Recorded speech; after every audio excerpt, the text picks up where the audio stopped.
Nosotros aquí vamos a tener lo que es el primer vector, que es este. Este va a ser nuestro vector A. Perdonen, este es nuestro vector A. ¿Vale, chicos?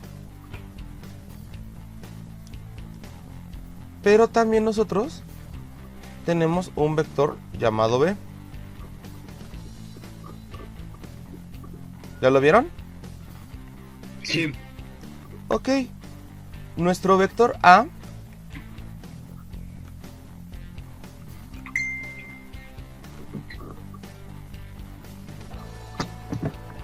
y nuestro vector B. Denme una magnitud de cada uno, por favor. ¿Cuánto quieren que valga el vector A? 4. 4 unidades, ¿va? Pongámosle. Si no les dan, por ejemplo, newtons, metros sobre segundo, metro por segundo, siempre por lo regular van a ser unidades las que van a manejar, ¿entendido? Ok. Y para el vector B, 7. 7 unidades, ¿vale, chicos? Nos está indicando que este vector del punto de origen hasta su punta tiene una magnitud de 7 unidades. Y en el vector A va a ser desde su punto de origen hasta donde se termina de 4 unidades. Paso número 1 que vamos a hacer. Vamos a tomar una línea paralela al vector en X, siempre. ¿Vale?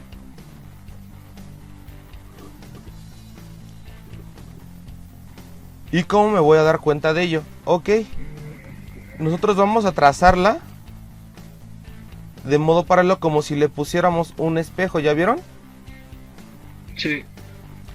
Esta parte que acabo de trazar es el reflejo del vector que tengo abajo. Entonces, si es el reflejo, ¿cuánto va a medir esta parte?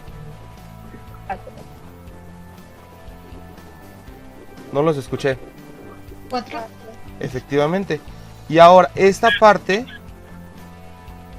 aquí es el reflejo de del vector B. Va a tener las mismas características. ¿Están de acuerdo? Sí.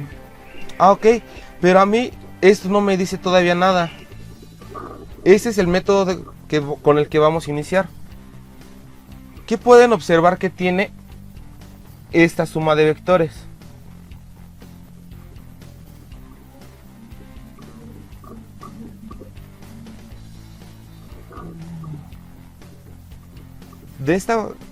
De la red aquí, perdonen, es una línea recta.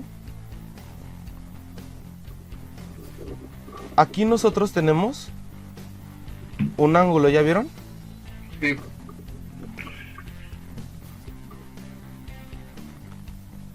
Es lo que nos va, es como que la clave para poder identificar cuándo utilizar este método, el ángulo que te da.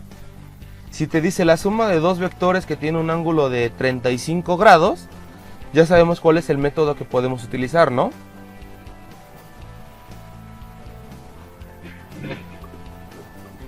Chicos, los necesito un poco más activos, por favor. Pues ese ángulo sería de 35. No, por dar un ejemplo, Ah, bueno. ¿Sería el del triángulo?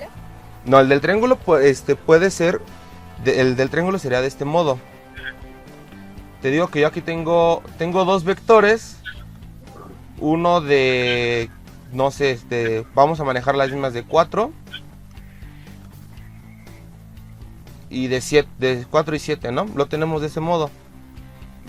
Pero para poder resolver el del triángulo, primero tendríamos que trazar nuestro plano.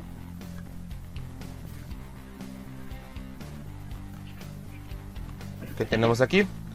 Y la regla nos dice que primero vamos a trazar un vector. Vamos a trazar el primer vector, que es este. Ok. A partir de donde queda la punta de la flecha, ¿Me trazo el otro? vamos a trazar directamente el siguiente vector. Ah, entonces, bueno, el ejemplo que estábamos haciendo es por el de paralelogramo. Ajá, exactamente. Sí se les había explicado, ¿no? Que íbamos a ver el paralelogramo. Ok. Este es el método del triángulo. ¿Por qué? Nuestro vector resultante va a ser desde el punto de origen hasta donde me termina la punta de mi otro vector. Si se pueden Esa dar... es la distancia. Exactamente. Esta es la parte que vamos a calcular y es por lo que se le dice el método del triángulo. Justamente por lo que se puede ver. Aquí lo podemos hacer de dos modos. Sumar los vectores y es la que nos da la magnitud del otro. Es el más sencillo. Este es un poquito más complejo porque el vector que vamos a calcular también va desde el punto de origen, pero va hasta donde termina, donde se van a juntar los otros dos vectores. Como acabo de poner. ¿Dudas hasta aquí? No. Seguros. Entonces, por ejemplo, si yo les digo, o en el examen viene, ¿cuál es la característica del método del triángulo? ¿Tú qué responderías, Manuel? Que se suman los vectores. Ajá, pero ¿cómo? O sea, es que si me dices que suman los vectores, ¿cuál es la semejanza? O sea, ¿cuál es como que la palabra clave? La distancia. Claro. Ahora, si te dice que tenemos la suma entre dos vectores y forman entre ellos un ángulo de 45 grados, Lisette, ¿tú cuál crees que sería el método que debemos utilizar? El del paralelogramo, ¿Por qué? porque se van a unir. Ok, efectivamente. Aquí necesito que lo traten de entender. Yo lo entiendo, yo se lo explico a mi modo, pero trato de darles las palabras clave para que vayan identificando. ¿Tienen alguna duda hasta aquí? En verdad, sin problema, ustedes díganme y vemos esta parte. Del método del paralelogramo siempre va a llevar un ángulo, ¿verdad? Siempre va a llevar un ángulo. Y el que es el del triángulo no lleva ángulo. Por lo regular nunca te dan un ángulo. Sí. Ah, ok. ¿Podemos sacar el ángulo? Sí, sí se puede sacar el ángulo. ¿Por qué? Entre el vector y la horizontal, ya dice que aquí podemos tener un ángulo. Ajá. Sí lo podemos calcular. Para ello tendremos que sacar lo que son las componentes en X y en componentes en Y para poder obtenerlo. Ahorita adelantito vamos a ver un ejercicio relacionado con ese. Ok. ¿Dudas hasta aquí, chicos? No. No.